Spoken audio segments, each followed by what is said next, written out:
Om Ajnanatimidandasya Jnananjana Shalakaya Chakshurunmilitam Dhena Tasmai Shri Gurave Namah.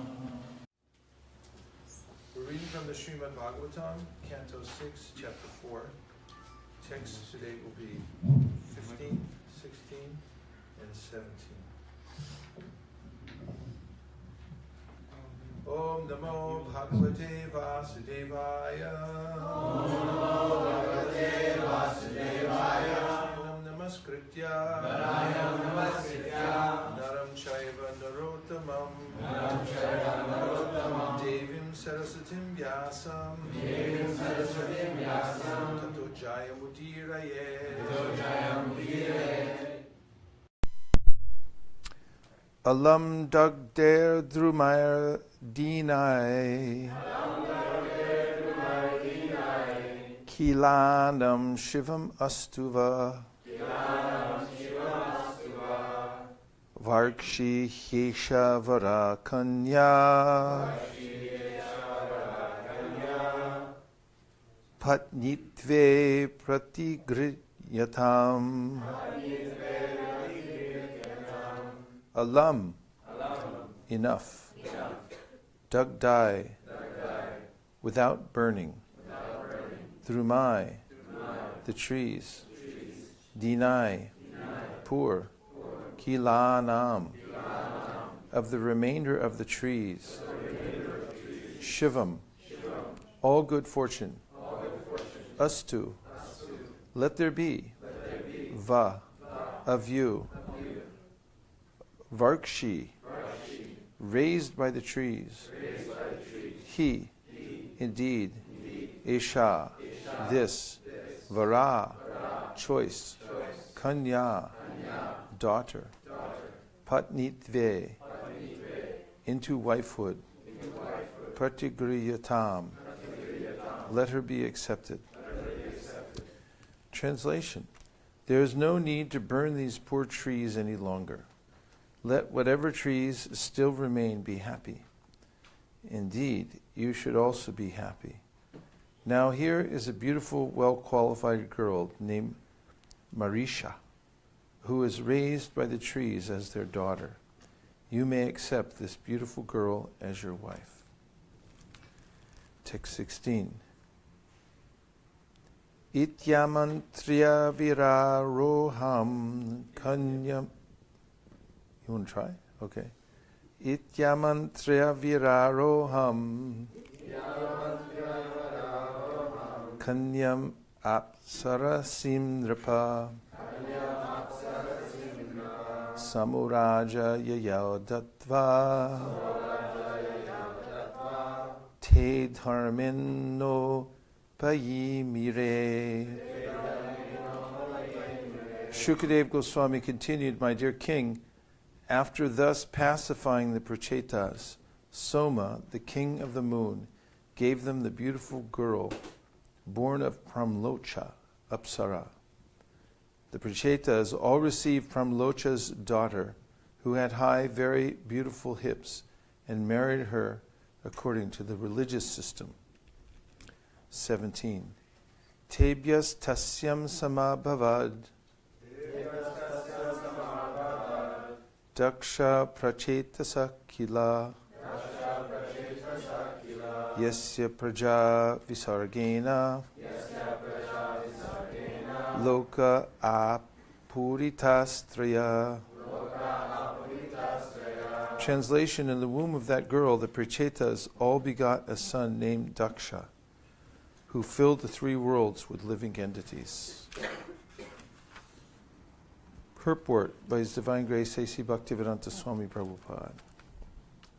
Srila Prabhupada ki jai. Daksha was first born during the reign of Swayambhuva Manu, but because of offending Lord Shiva, he was punished by having the head of a goat substituted for his own head. Thus insulted, he had to give up that body, and in the sixth Manvantara,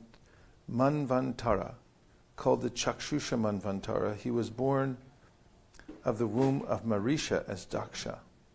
In this connection, Srila Vishwanath Chakravarti Thakur quotes this verse.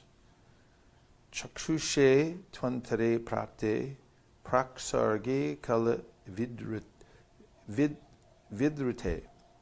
yasasarja praja ishta sadaksho daiva chodita. His previous body had been destroyed, but he, the same Daksha, inspired by the Supreme Will, created all the desired living entities in the Chakshusha Manvantar. Thus Daksha regained his previous opulence and again begot thousands and millions of children to fill the three worlds. It's a great pleasure to be back here at the Bhakti Center and to be in New York, the most important city and project for teaching Krishna consciousness in the world. Hare Krishna. And thank you for your supreme hospitality. These verses give us an idea, even upon reading them, of the way there are various eras that may not be easily understood according to our current context. Do you get that feeling? When you hear about an Apsara's daughter being raised by trees and so forth, it seems out of place and hard to understand. But if we think about it carefully, pretty much everything is inscrutable and difficult to understand. For instance, why are children born in a woman's belly, in a womb? At one point, Vishwamitra Muni, he said, I don't like this arrangement. I like children to be born from trees. So by his mystic power, he had a tree where little babies were born. You can see them hanging down like little fruits and crying, wah. But there's a way in which I accept that this is the norm, therefore I think, this is the only perspective of the world.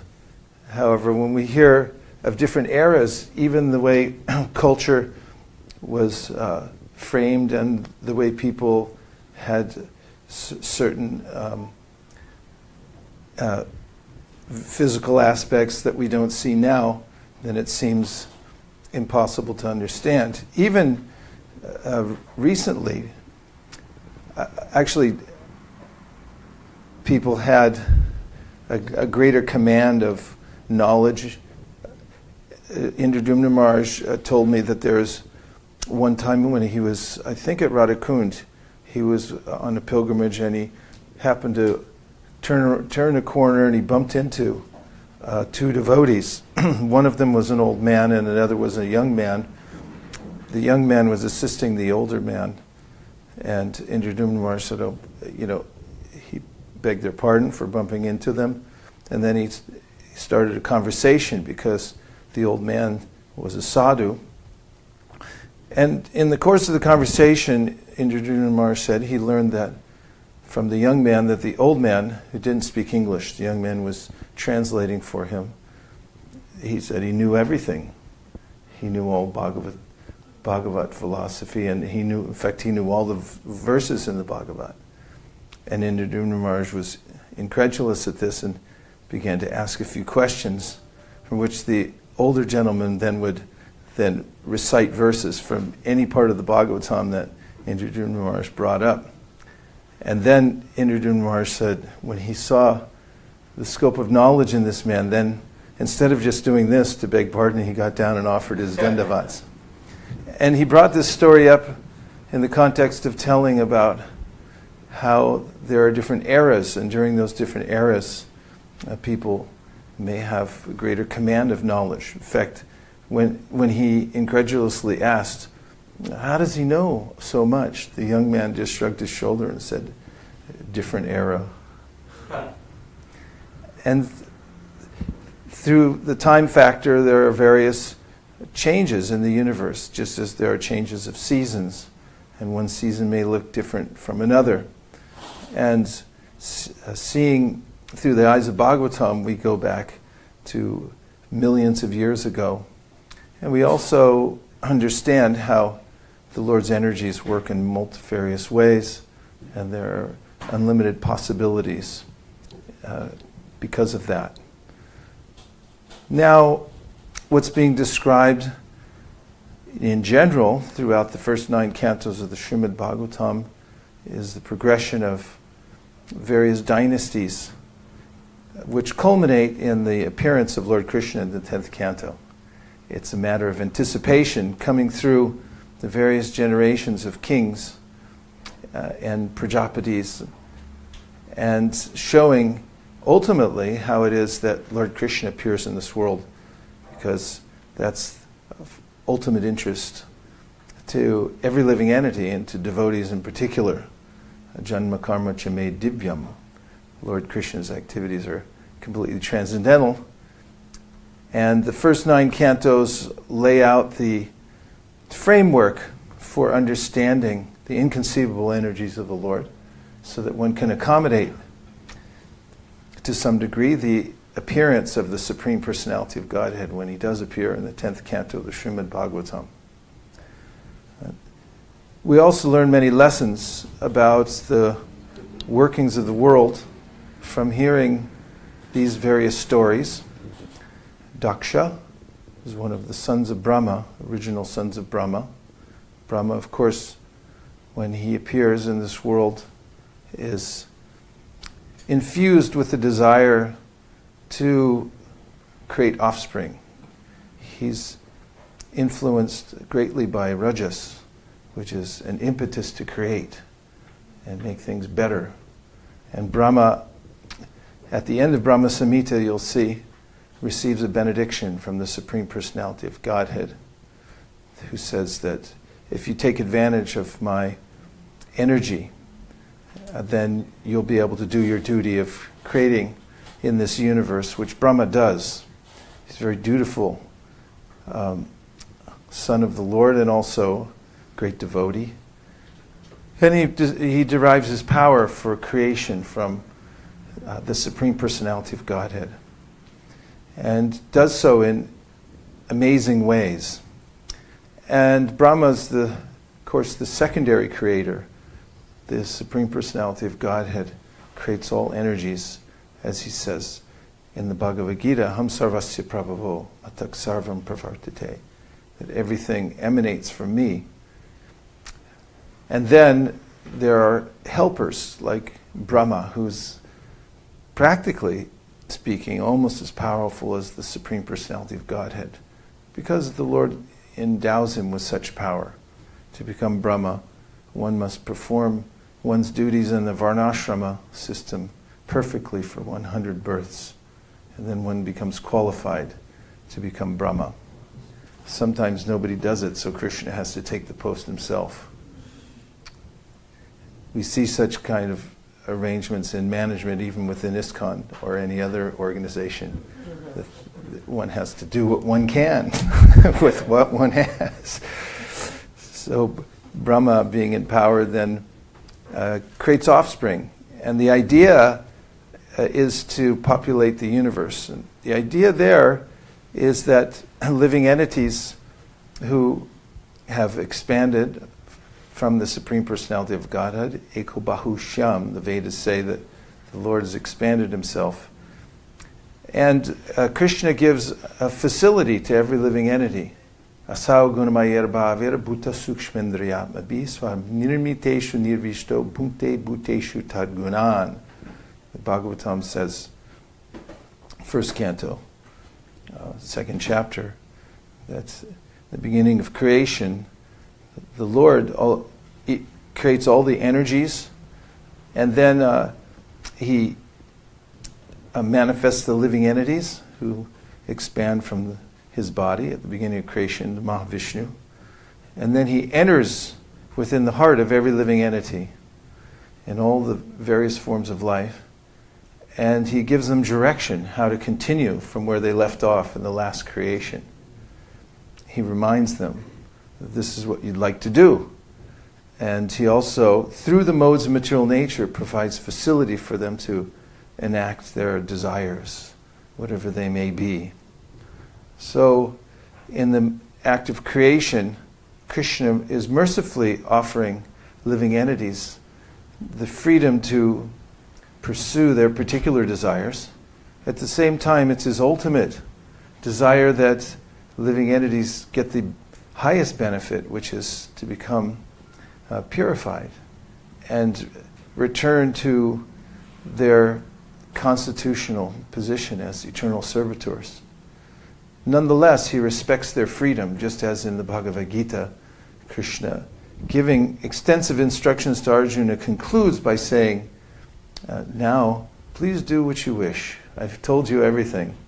He doesn't force, but he says, please deliberate on this very carefully and then do as you wish. I mention this because Brahma had various kinds of sons, some of whom were inclined towards Gyan, the path of knowledge, like the Kumaras. And then you have Daksha, who was very much inspired for fruitive activities. In fact, that's his name indicates this. Daksha means expert at fruitive activities, especially producing offspring.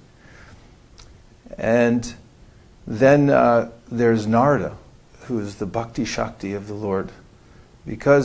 And you see the various propensities in these sons of Brahma that represent the various paths that living entities can take in this world. In fact, in the 11th canto of the Srimad Bhagavatam, Krishna says there's path of jnana, karma, and yoga. And these paths are offered by him because of the various propensities of the living entities. And this is to give facility for all living entities to pursue whatever path they wish. This is the extent to which Krishna offers freedom to the living entity. In fact, in the 6th canto of the Srimad Bhagavatam, we'll find that Vishwanath Chakravarti Thakur gives a lengthy commentary on one of the important verses in that chapter. Prabhupada summarizes it in endnotes in that chapter. And there it's mentioned that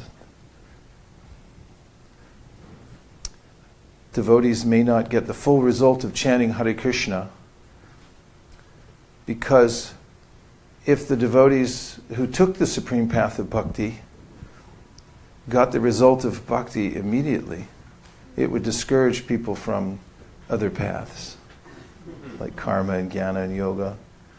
And they would think, oh, what's the use of our path? But this is the extent of which Krishna tries to hide some of the result of bhakti so that others who are not inclined to it have full facility. That is, they can express themselves through those different paths and take them with full confidence. He provides that kind of facility so living entities can express their freedom in the material world. So I mention that because Daksha was particularly inclined towards fruitive activity. And then we hear in the purport today about some of the history of Daksha. And there's a very instructive section in the Srimad Bhagavatam about how Daksha, who had daughters, one of whom was Sati, who ended up marrying Lord Shiva. And one day, when Daksha was performing a sacrifice, and the various demigods who are required to be there appeared, along with many, the primary demigods like Brahma and Shiva came, and there were a multitude of other demigods as well who assembled for the sacrifice. And when Daksha, who would be overseeing the sacrifice, entered the assembly, he saw that his son-in-law, Lord Shiva, was seated. And although everyone else in the assembly rose from their seats to honor Daksha, Lord Shiva stayed seated. And this did not go unnoticed by Daksha. This was due to pinching envy, because he felt that from the social point of view, Lord Shiva, being his son-in-law, should have been submissive and should have stood up to honor him. However, from an existential point of view, Lord Shiva is far superior to Daksha and had no obligation to stand up when Daksha entered the arena.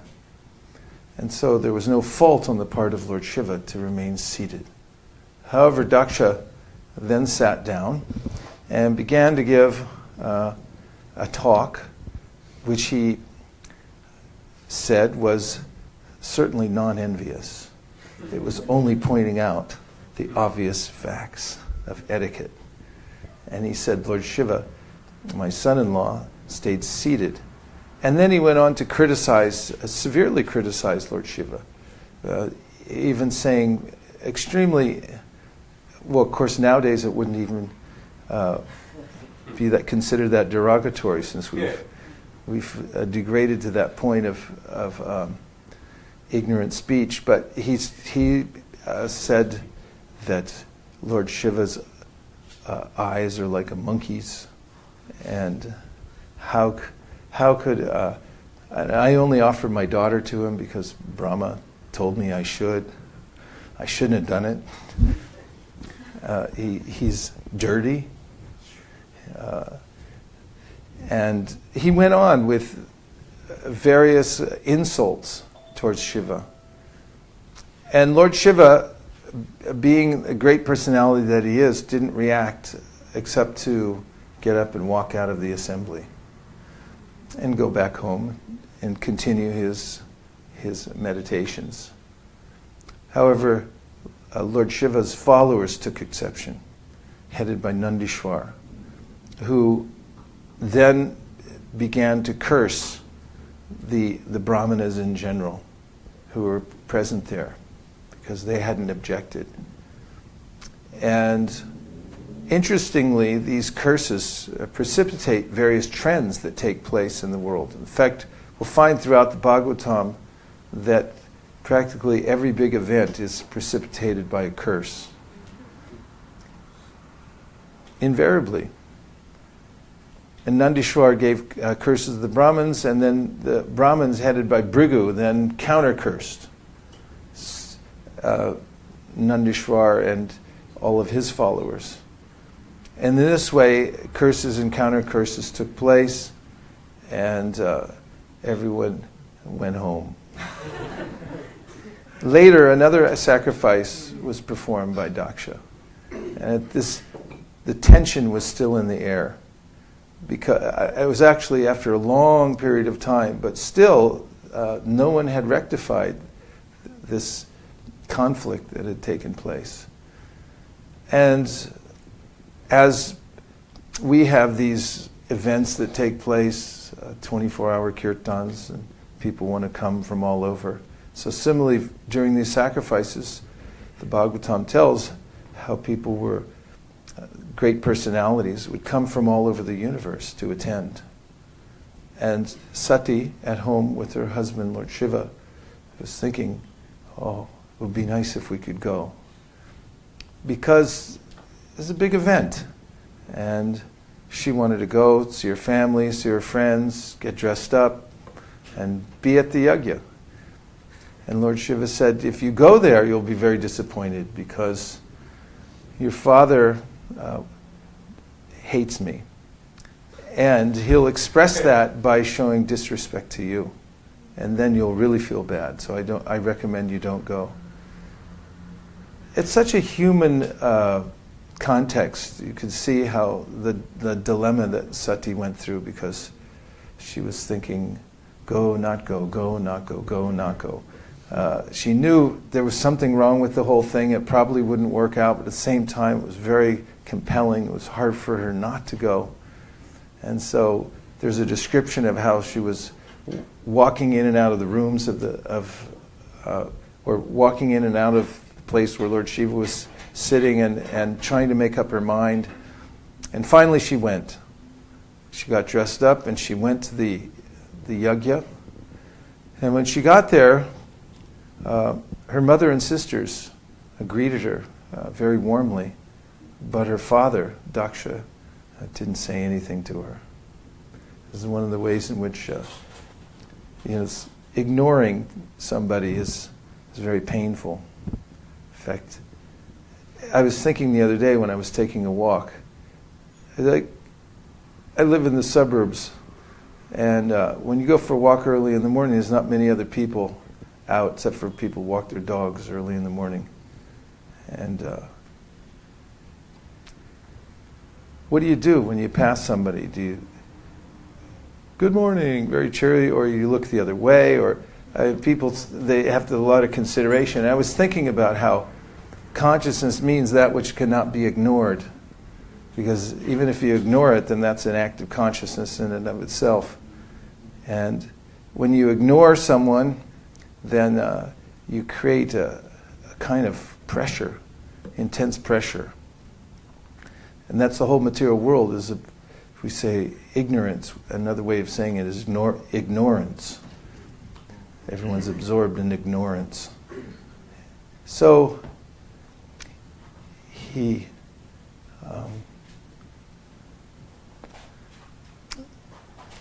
Daksha ignored his daughter, purposefully. And she became furious, because now everything came to bear, and she understood that he was specifically disrespecting her husband. So Sati sat down, and with disdain for her father, said, you gave me this body and I no longer want anything from you. She, through her mystic powers, invoked fire that came out from within, and then she was immolated. Much to the dismay of the members of the assembly. And then a huge fight ensued afterwards. The followers of Lord Shiva, who were described as a motley bunch, came charging into the assembly, and then there was actually physical violence. And the whole sacrifice got torn up, and people got hurt. Not the least of which was Daksha, because they were trying to get to Daksha and kill him, and nobody could. He was fairly robust, and they couldn't kill him, so they picked up the huge wooden chisel that's used at the sacrifice and chopped off his head. And then it was complete. The mayhem, the violence were complete. It's rather shocking to hear this, but it's also reassuring in another strange way to see that the Bhagavatam is commonsensical and describes how living entities have their differences and how things happen. People get hurt. But there's a remedy. And we find in this story actually a satisfying ending, and we see how it's being mentioned here, the part of the history of how Daksha is now being reborn. Because what happened in the assembly after the riot, there was a reconsideration, and there was a way in which Shiva was appeased. He had gone back to his place. He stayed at his place in Kailash, and Brahma and all the demigods realized that the only solution was to go and get forgiveness from Shiva. So they approached very carefully, because Shiva is known as Ashutosh. He's easily pleased, but he's easily angered also. And this section is an important section for those who may be involved in any kind of a social intercourse, or especially management, to see about conflict resolution and how they approach. The way in which they approach Lord Shiva was very instructive. how they went there, how Brahma especially, he's so expert. In the various parts of the Bhagavatam, we do find how he mediates. Another case was with Indra. Indra had interfered with the sacrifice of Maharaj Prithu, and Prithu wanted to kill him, kill Indra. Another commonplace kind of a circumstance. But Brahma very expertly mediated. You can see how his word, he told Prithu Maharaj that, why do you need 100 sacrifices? Just be satisfied with 99. In fact, if you take 99, then you'll be famous for doing, everyone will say you could have done 100 anyway. But still they'll admire you for your restraint, for not doing 100. So you get double the benefit. And it's like, Prithu's been fine. And that all worked out. Indra was sorry. And in this instance also, Brahma very expertly brokered a truce between the two parties and satisfied Lord Shiva. And then Lord Shiva, by his power, he uttered the different words in order to rectify the whole situation. One of his utterances was that Daksha would be reconstituted by being given the head of a goat. I don't know how satisfying that would be. Wake up and you look in the mirror, it's like, oh right, well, okay, I guess I can go on. But here we find that after that whole thing, he was reborn in another Chakshushan period, in another Manvantar period, in the Chakshusha Manu. The first one was Swayambhuva Manu. And now he's being born as the son of the Prachetas. And this brings us full circle to this particular incident. So I just kind of gave a little bit of a summary of a few of the things that happened that led to this particular incident today. And is it time for class to be over now? That's the schedule generally. Perfect. Okay, great. To be continued. TBC. Thank you very much. Srimad Bhagavatam ki jai, Srila Prabhupada. Premanande Haribo.